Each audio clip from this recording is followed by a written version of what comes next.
ওজন কমাতে চাইলে ভাত বাদ দিতেই হবে, এই কথাটা হয়তো অনেকেই শুনেছেন। অনেকে ভাবে ভাত খেলেই মোটা হয়ে যাবেন। সত্যি কি তাই? আসলে ভাত প্রবলেম নয়, প্রবলেম হলো কখন এবং কিভাবে খাচ্ছেন সেটাই। রাইসের গ্লাইসেমিক ইন্ডেক্স হাই, তাই ভাত খেলে রক্তের সুগারের মাত্রা দ্রুত বেড়ে যায় এবং তা এক্সট্রা ফ্যাট হিসাবে শরীরে জমতে থাকে এবং ধীরে ধীরে ওয়েট গেইন হয়। তাই এই টিপসগুলো ফলো করুন, এতে আপনার ওজনও বাড়বে না, আবার ভাত খাওয়াও ছাড়তে হবে না। তার আগে ভিডিওটি শেষ অবধি দেখুন আর চ্যানেলটিকে সাবস্ক্রাইব করে পাশে থাকুন। আপনার খাবার প্লেটকে 4 ভাগে ভাগ করে নিন। এর মধ্যে একটি ভাগে ভাত রাখুন, আরেকটি ভাগে প্রোটিন রিচড ফুড মানে মাছ, মাংস, ডিম, পনির বা ডাল রাখুন। বাকি 2 ভাগে সবজি এবং স্যালাড রাখুন। ভাতের সাথে প্রোটিন এবং ফাইবার সঠিক পরিমাণে খেলে গ্লুকোজ অ্যাবজর্পশন স্লো হয়, ব্লাড সুগার স্টেডি থাকে এবং মেটাবলিজম ইমপ্রুভ করে।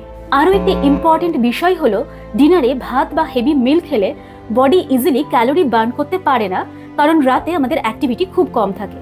তাই ডিনারে ভাত অ্যাভয়েড করাই ভালো। আর যদি সেটা সম্ভব না হয় তাহলে পরিমাণ অবশ্যই কমিয়ে দিন।